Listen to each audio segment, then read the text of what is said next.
presento también a todos los alumnos. Ahí tenemos a Marí Combet, socia de Dani de hace poco tiempo, ¿no? Pero trabajando en algunos de los últimos proyectos juntos. Daniel, bueno, ustedes los conocen porque lo han visto en el congreso que organizamos nosotros cada 2 años, o por la facultad en su paso fue profesor casi un año en Arquitectura 2, invitado, así que bueno, digo, ya es un amigo de la facultad desde hace muchos años, con el que nos volvemos a encontrar, ¿no? Muy seguido, y un referente en ciertas maneras de hacer arquitectura con las que nosotros coincidimos. O sea, este es un taller muy particular, el taller de proyecto final integrador, que es el del último año, es el taller en el que atraviesan como última, digamos, como última materia de la facultad los estudiantes ya de arquitectura a punto de recibirse, y es el taller también en donde se realiza o se lleva adelante el programa académico de asistencia federal, en donde nuestros estudiantes se reciben construyendo una obra en escala real que atiende a distintas problemáticas de nuestro país y que se transforma, ¿no? Después, primero en un análisis, después en un proyecto y finalmente en una obra construida que atiende verdaderamente esos problemas, y que tiene mucho que ver con el tipo de arquitectura que hace Daniel, o que viene llevando a Daniel, esa manera, ¿no? De entender a la arquitectura casi sin presupuesto y con eso generar algunos experimentos que después, ¿no? Conducen a un edificio. Así que es ideal este taller como marco para que ustedes den la charla y cuenten un poco en qué están trabajando. Y a eso le sumamos, bueno, yo se lo contaba a Dani y a María el otro día, le sumamos que este año Proyecto Final Integrado está trabajando como tema marco de estudio con el tema de la educación, ¿no? De entender nuevos modelos de educación, nuevos sistemas pedagógicos y transformarlos en arquitectura con el fin de proyectar edificios que alberguen esos nuevos modelos de educación y finalmente construir algunos de estos ejemplos. O sea que la idea también de invitarlos tiene mucho que ver con bueno, el sistema pedagógico con el que por ahí Dani fue formado en sus inicios en la formación, y que ha derivado en un tipo de arquitectura en el que ya es una opinión personal, después Daniel dirá lo que le parezca en su charla, que para mí tiene mucho que ver con la manera de hacer arquitectura y entender como el tema del juego como parte de su hacer diario, ¿no? Así que es interesante eso, sos como un poco, digamos, el resultado de un tipo de pedagogía visto en el tiempo y atravesando como tus obras, como muy palpable, ¿no? Ese tipo de pedagogía, que creo que eso era lo interesante desde el punto de vista de lo que cada uno de los estudiantes están como analizando el principio de estos sistemas pedagógicos. Sí. Ale, bueno, saludo a todos, que no había saludado previamente, a todos los alumnos y a todos los que nos ven, ¿no es cierto? Saludos María, a si quieres todos. decir algo. Sí, saludos a todos. Gracias por la invitación.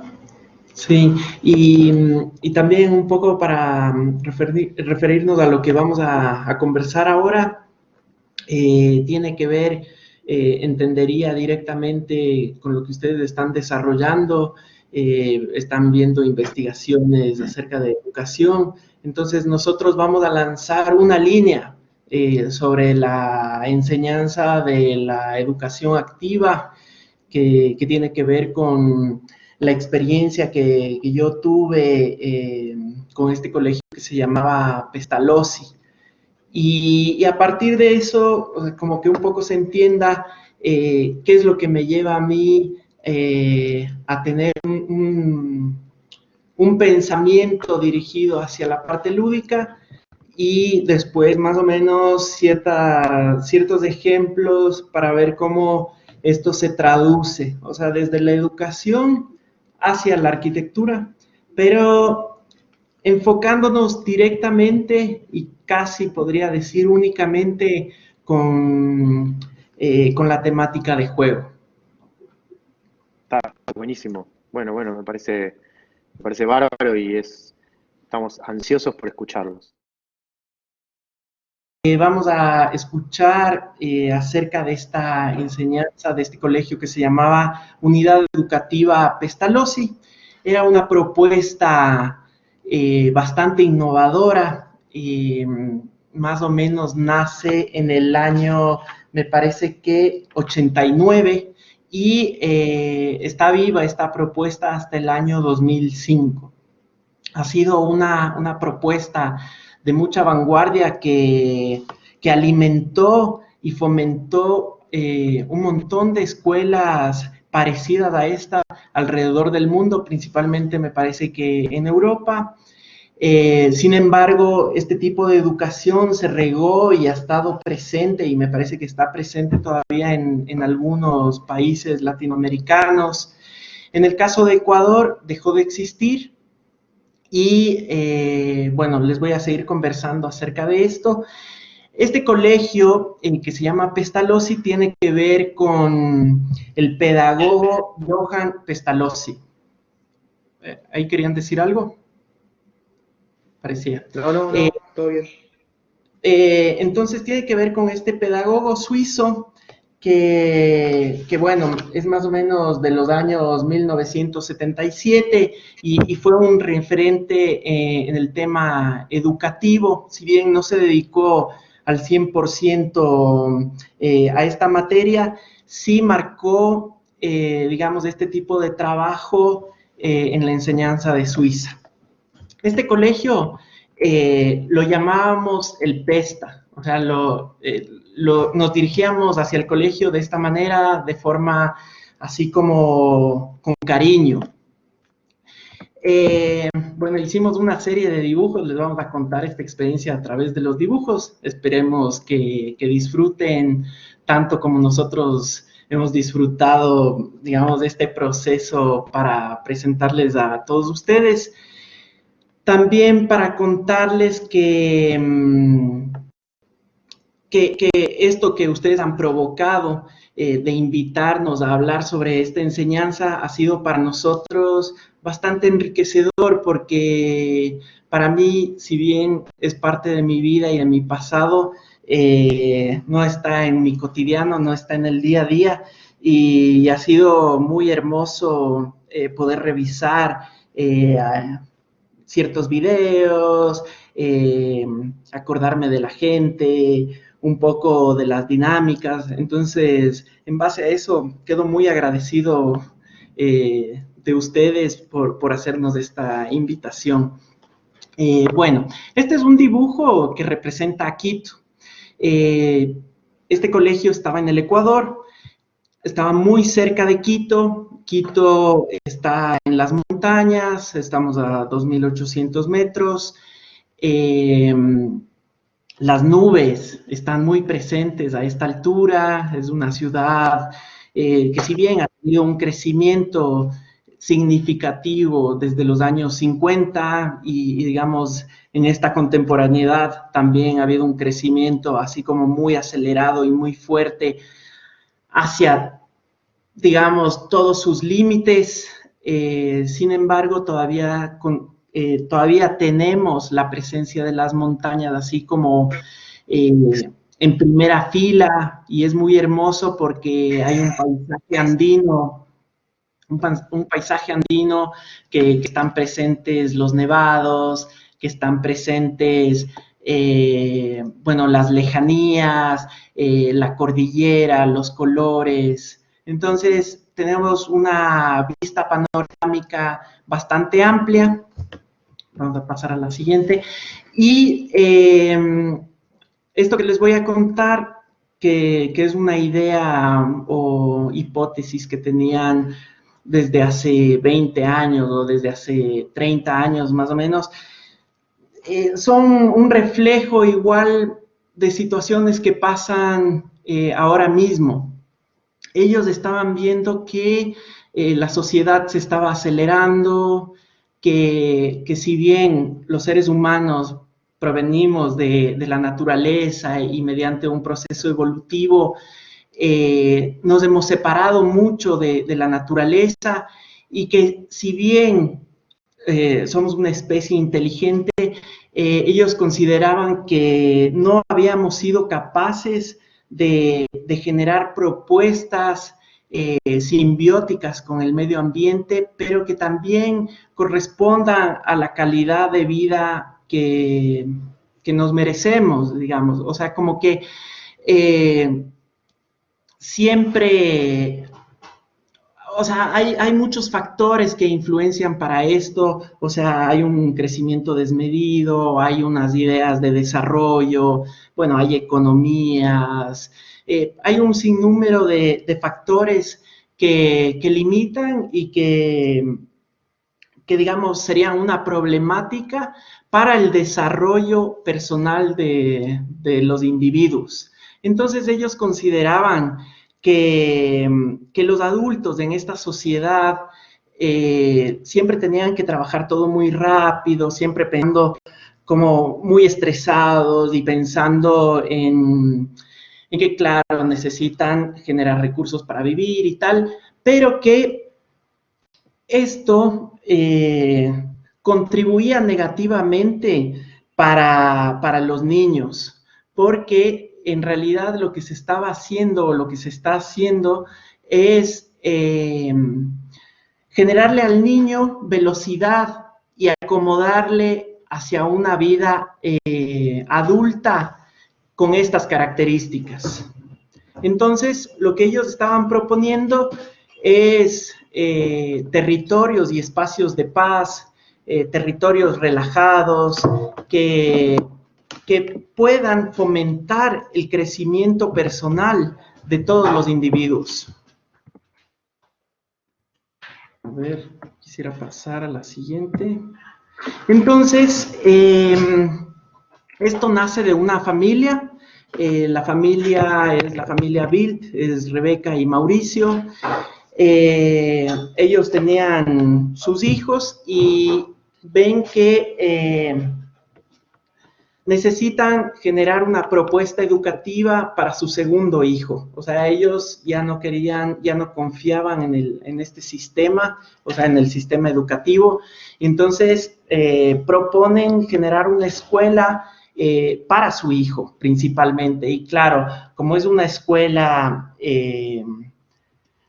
pequeñita, digamos, como que nace desde el kindergarten, poco a poco va ganando un montón, digamos, de seguidores o gente que les acompaña en esta filosofía, hasta convertirse en algún momento, o sea, digamos, el momento en el que hubo más gente en el colegio, fueron alrededor de 180 niños. Deja yo un ratito.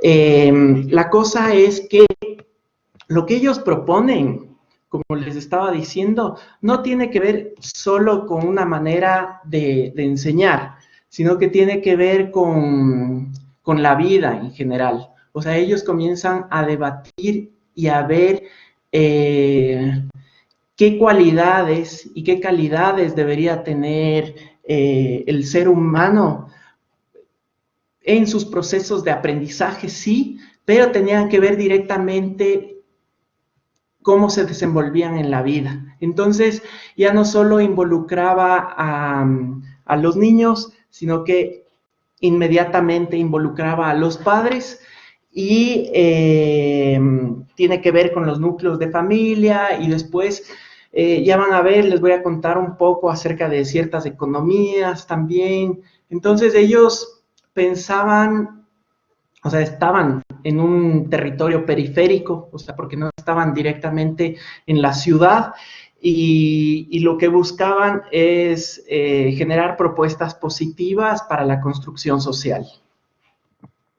Entonces, para guiarles un poco a ustedes en el territorio, Quito es una ciudad mediana, digamos, tendrá 3 millones de habitantes. Hace 20 años tendría seguramente la mitad. Y el territorio, o sea, los límites de la ciudad estaban muy cercanos a la ciudad. Habían poblados que estaban aledaños y que ahora en los últimos años ya son parte de la ciudad. Sin embargo, hace 20 años, y bueno, ahora se puede leer un poco todavía, Tumbaco, que es este poblado donde se encontraba el colegio, que está más o menos a 40 minutos de Quito, media hora más o menos, era campo totalmente. Y ahí hay una montaña que es un antiguo volcán, que es muy bonito, que se llama Ilaló. Entonces, este colegio está a las afueras de Quito, está lejos del poblado de Tumbaco, digamos, relativamente, está a 2 kilómetros, y este colegio, digamos que se ubica más o menos en las faldas de este volcán. Hay que subir alrededor de 2 kilómetros y más o menos a medio camino, ahí se ubicaba el colegio. Este es el colegio y solo comento un par de cosas. El colegio, para acceder al colegio había que llegar por un camino empedrado de alrededor de 2 kilómetros, como les había mencionado, y guardaba mucha ruralidad. Habían pequeñas casas de campesinos, había gente que estaba viviendo a las afueras de la ciudad.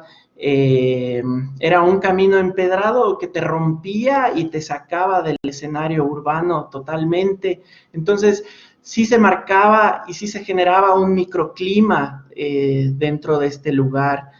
Y bueno, para comentarles, actualmente estos caminos ya son pavimentados casi hasta el final y cada vez vive más gente en estos lugares.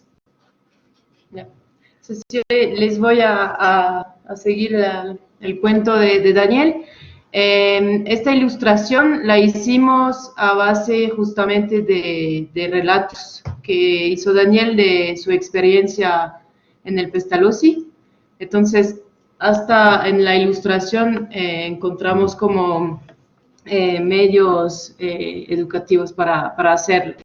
Y entonces, a partir de eso es el sitio. Entonces, no sé si se ve para apuntar, pero entonces vamos a ir como... Sí, se ve, sí. ¿Sí? ¿Se ve la flechita? Sí. ¿Sí? Ya. Sí. Entonces ahí está como la supercuesta que habla Daniel para llegar como al estacionamiento de los buses, y hemos dividido todo en áreas, que sería como los buenos ingredientes para hacer una escuela de este tipo. Entonces el acceso, y de ahí tenemos como el kinder, la primaria y la secundaria, y también esto que es como todo un espacio de área de juegos exteriores, la montaña, y también se podía ir a la montaña, o sea, no había cerramientos, no había, había una libertad de movimiento. Y este terreno al final estaba como contenido entre una acequia y una quebrada. Entonces, naturalmente, como con el camino, se hacía límites que, obvio, se podía sobrepasar. Luego tenemos la aula de las asambleas o cuentos. Sí. Si quieres. Quisiera comentar unas cosas más antes de que Marí continúe explicándoles de las funcionalidades. Quería volver a este gráfico acá y quería contarles algunas cosas. A ver, primero, no habían aulas como una enseñanza común, no habían profesores como tal. Entonces, lo que ellos proponían eran espacios abiertos, espacios que sean ambientes preparados para la maduración de los procesos humanos. O sea que ellos lo que estaban proponiendo es generar un sinnúmero de herramientas, que sea rico en herramientas para que los niños experimenten la libertad. O sea que los niños debían ser lo más autónomos posibles para su propio desarrollo. O sea que lo que buscaban ellos era que el niño vaya construyendo su realidad, ya que ellos creían que todas las acciones y todo lo que desarrollaban las personas, digamos, en su vida, va directamente ligado con el aprendizaje.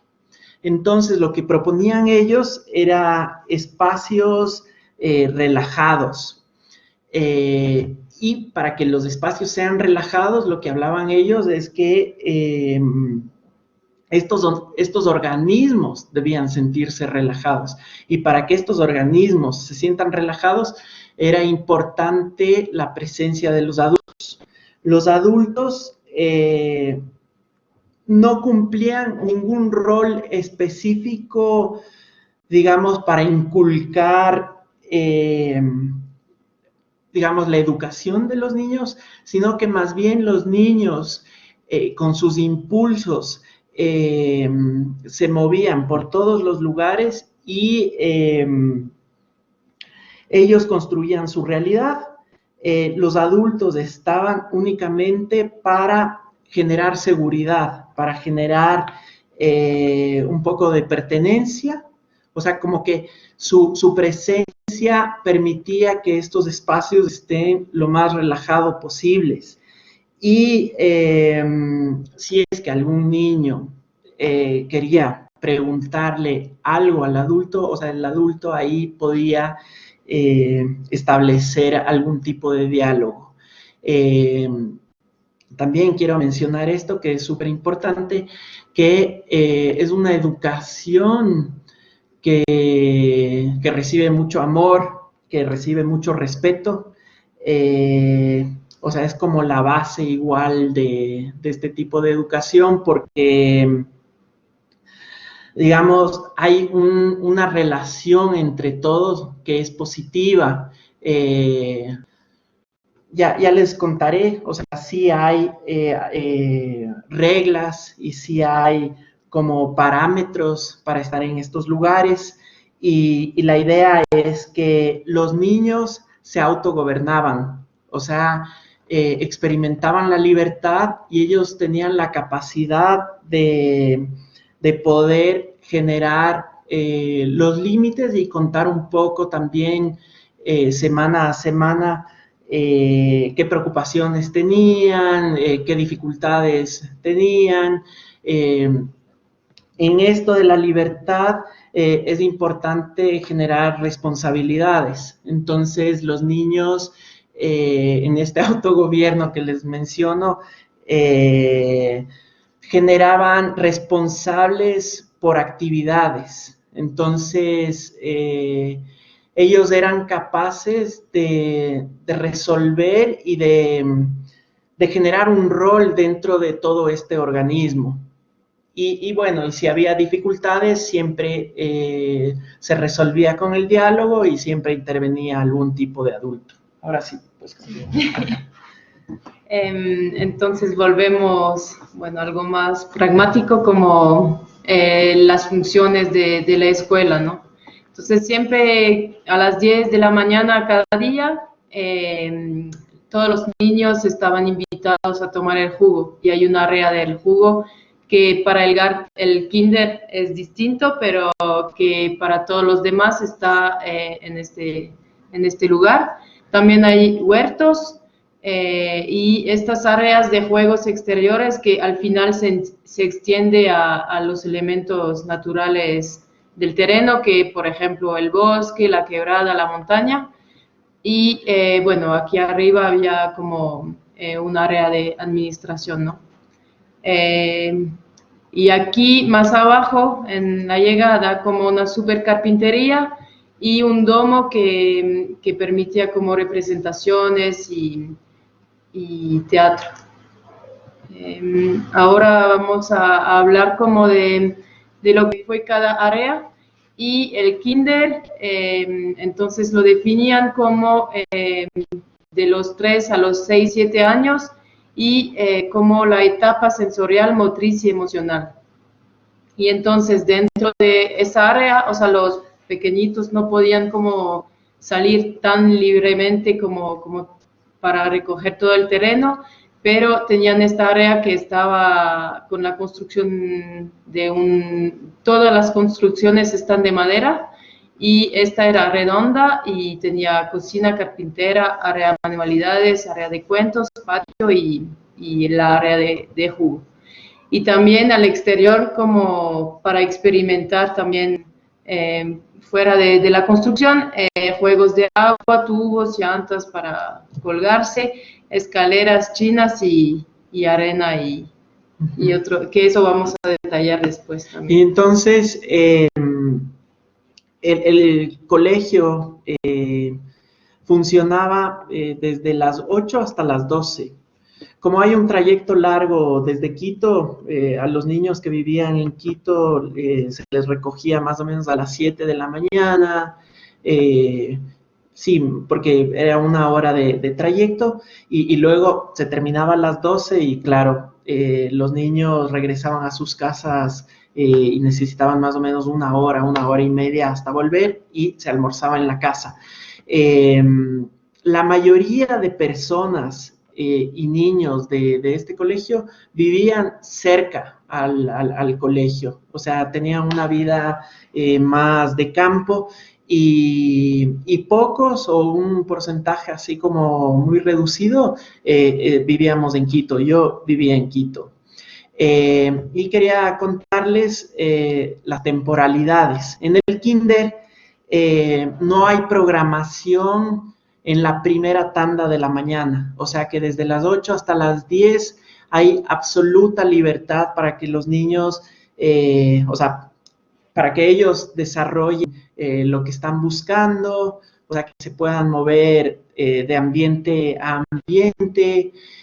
Hay muchos materiales didácticos, o había muchos materiales didácticos regados en el lugar. Habían repisas como muy ordenadas con todos estos materiales, entonces era muy fácil para el niño poder acceder hacia todo este material didáctico. Y la cosa es que había, digamos, bastante control con este cuidado de tener los materiales adecuados. Digo esto porque lo que suponían ellos es que no haya un esfuerzo extra para que el niño no tenga distracciones sobre cuestiones que en realidad no eran importantes, sino más bien como para que los niños puedan ejercer su voluntad y que puedan ejercer su individualismo, digamos, en ciertas medidas para conocerse ellos mismos. Entonces, habían en disposición muchos elementos, como les cuenta Marí, o sea, habían áreas de arena gigantes, habían pozos de agua grandes, los niños podían moverse con libertad, como les digo, y la última sección digamos, de la mañana, desde las 10 hasta las 12, empezaba con el área de, a ver, ¿cómo se dice? La hora del jugo. La hora del jugo era un refrigerio que nos daban los adultos, sí, para que nos podamos refrescar un poquito y también para que podamos comer algún plato típico. Eran platos así como muy sencillos, pero que tenían que ver igual con una comida así como más tradicional. A partir de eso, cada media hora había actividades. Entonces, los adultos, así con bastante respeto y con bastante amor, hacían un llamado hacia los niños para que los niños se acerquen, por ejemplo, la hora del cuento.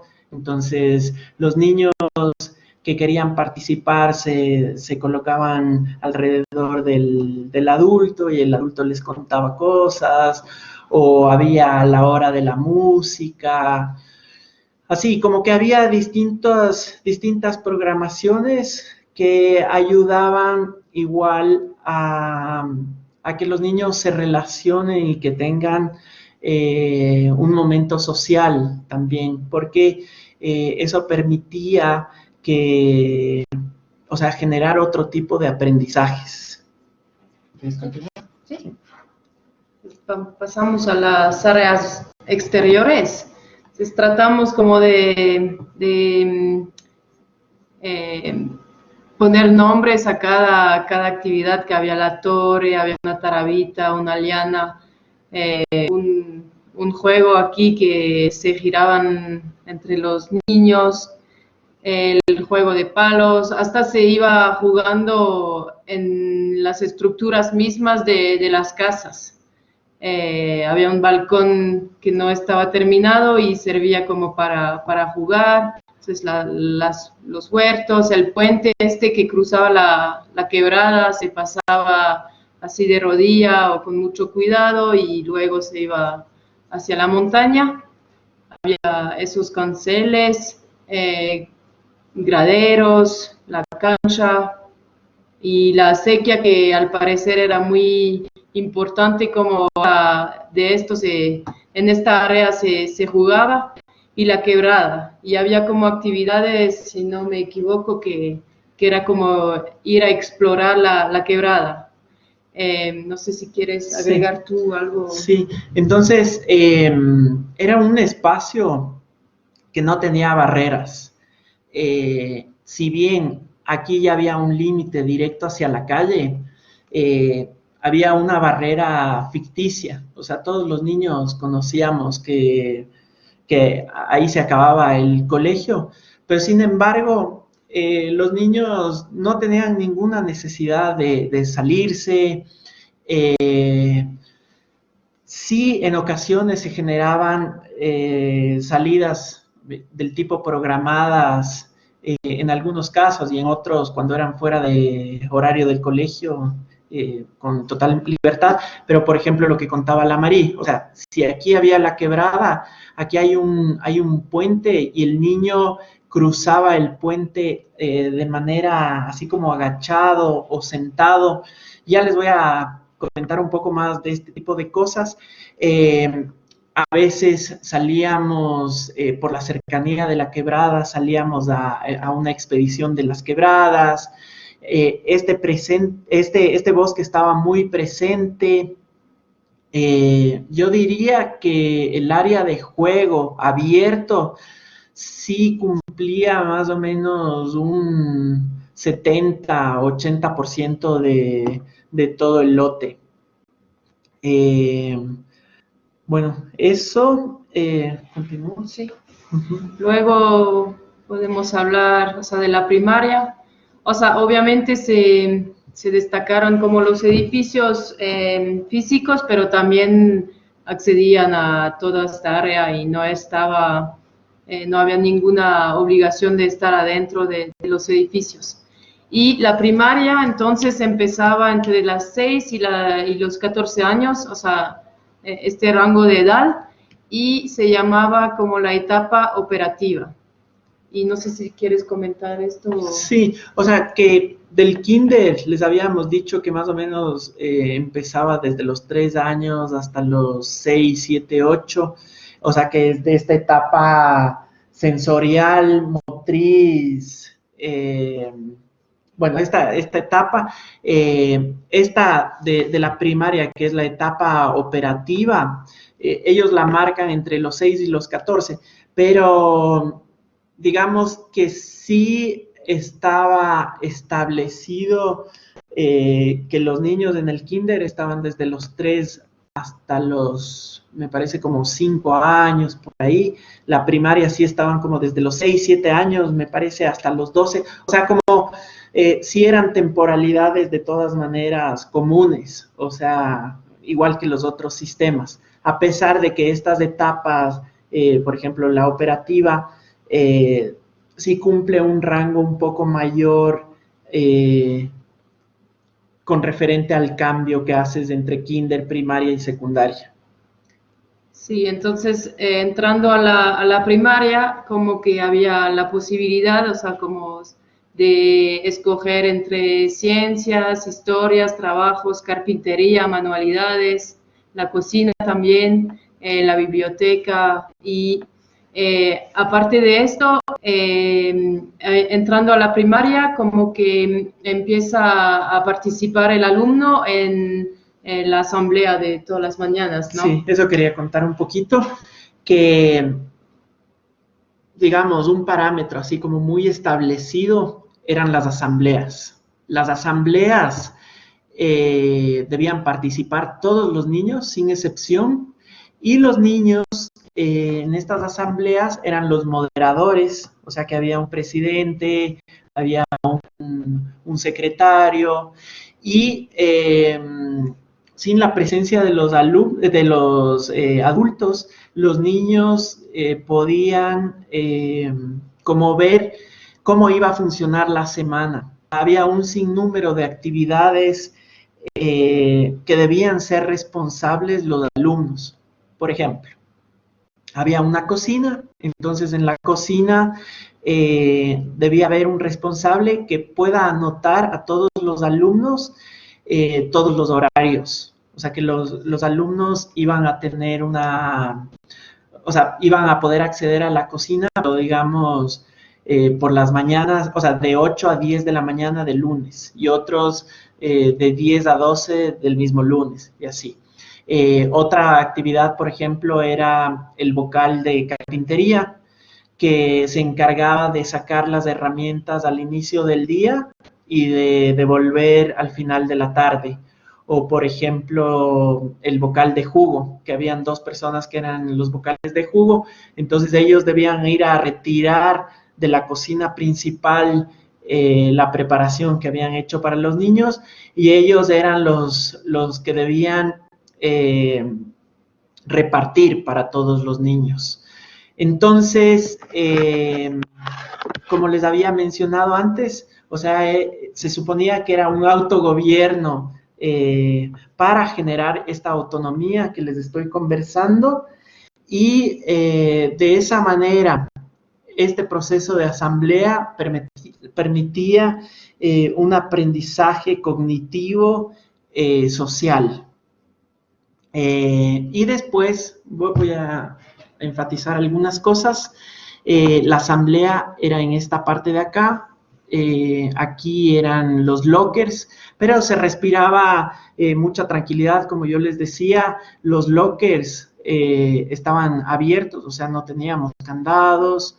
Esta área de aquí es el área de llegada, o sea, los buses están aquí, es el área de llegada y es el área de salida. A la salida era muy bonito porque ya se comenzaba a decir que ya faltaban como 15 minutos para que se acabe, o sea, decían, ya es la hora de la casa, y entonces los niños agarraban sus mochilas y las ponían, digamos, en el límite, en el borde del colegio, así como para cuando sea el momento adecuado, pararse como primero en la fila y correr directo al bus. O sea, había como unas dinámicas lindas, chistosas, raras, que marcaban el día a día de las actividades.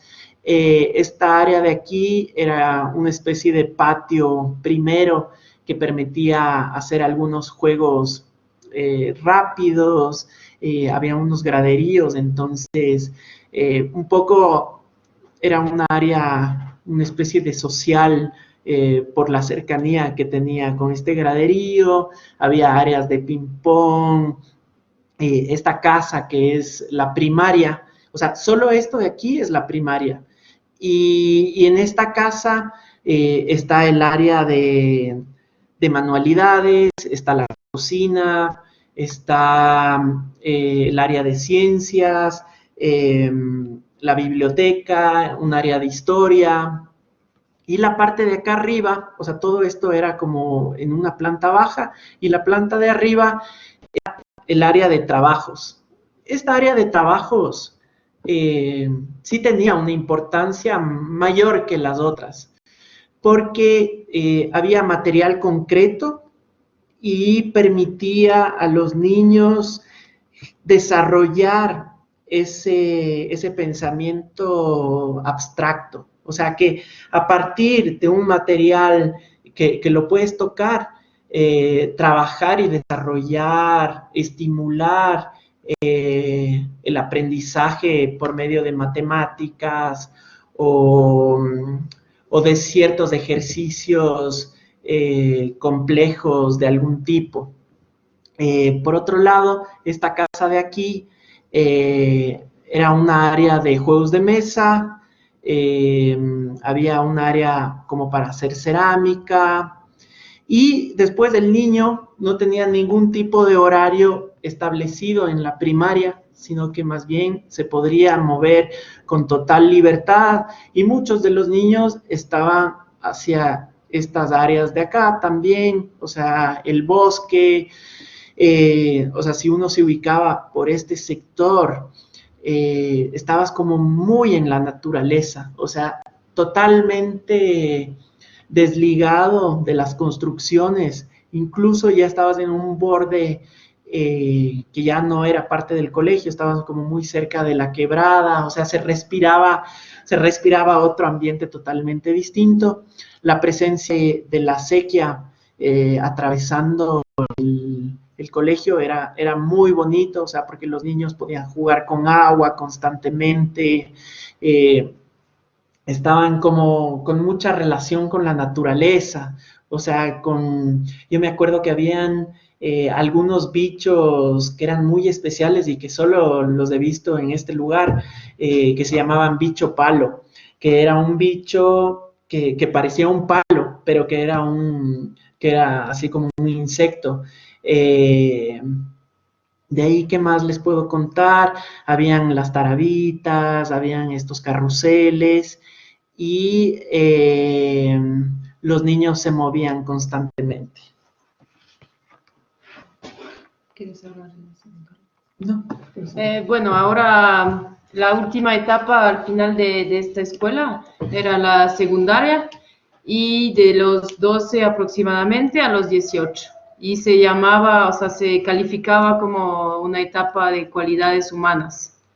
Y de ahí el niño, o sea, el adolescente, tenía como estaba ubicado en esta parte, también participaba a esa asamblea, también al horario del jugo si es que lo quería, y había como áreas de reunión como sala privada de uso múltiples, o sea que tenían como lugares privilegiados, y también salidas como para hacer experiencias, o sea, tenían proyectos y trabajos comunes en equipo, tenían excursiones, y las aulas servían como para cursos temáticos a la demanda de los alumnos, ¿no? Y bueno, también ahí luego les vamos a contar que durante la estancia de Daniel en el colegio hubo como un viaje de 4 meses, creo, que fue un viaje en bicicleta, el paseo a Manaus. Sí, o sea que se fueron ellos desde Quito hasta Brasil, hasta Manaus, pasando por Colombia y Venezuela en bicicleta. Y fueron alrededor de 40 niños que estaban desde los 12, 13 años. Y Sí. eso como que relata también tener como la experiencia como motor educativo, o sea, que la experiencia mismo del viaje es un aprendizaje en sí, creo. Solo quiero recalcar algunas cosas con referencia a la secundaria. La secundaria es este espacio de aquí y estaba prohibido, digamos, para los niños más pequeños poder acceder hacia este lugar. O sea, no había ninguna puerta cerrada, digamos, que desvincule los lugares, pero los niños chiquitos sabían que era un territorio que ellos no podían acceder. O sea, es como que casi no podían asomar la cabeza dentro de este espacio, porque sabían que ese territorio les correspondía a los más adultos. Y los más adultos, habían algunas dinámicas que eran interesantes, porque lo que buscaba este colegio es que los niños desarrollen una capacidad para encontrar lo para encontrar hacer lo que verdaderamente quieren hacer. O sea, ese era el fin principal. Entonces, o sea, lo que se pretendía es que, o sea, ellos manejen sus emociones y que manejen sus deseos y que a partir de eso construyan una identidad para ser un adulto que quiera hacer lo que verdaderamente ame. Entonces, desde que éramos pequeños igual nos mandaron a tener vínculos con los trabajos de verdad. Entonces, una vez bueno, no me acuerdo esto muy bien, pero me acuerdo que durante una temporalidad salíamos a trabajar a distintos lugares. Entonces, teníamos desde 12 años y nos íbamos, por ejemplo, a una pizzería y ahí estábamos con la persona que hacía las pizzas. Entonces nosotros hacíamos las masas o poníamos los ingredientes, o por ejemplo nos íbamos a un restaurante de preparación de carne y también éramos ayudantes del mesero, o me acuerdo haber ido también a un pet shop. Y ahí teníamos que limpiar las cacas de los perros, ese tipo de cosas, o nos íbamos a hacer mandados para cambiar algún cheque o alguna relación con los productos del almacén, ese tipo de cosas. Al concluir estas experiencias debíamos hacer informes, así como para estimular nuestra escritura y también fomentar un texto que relate y cuente todas nuestras experiencias.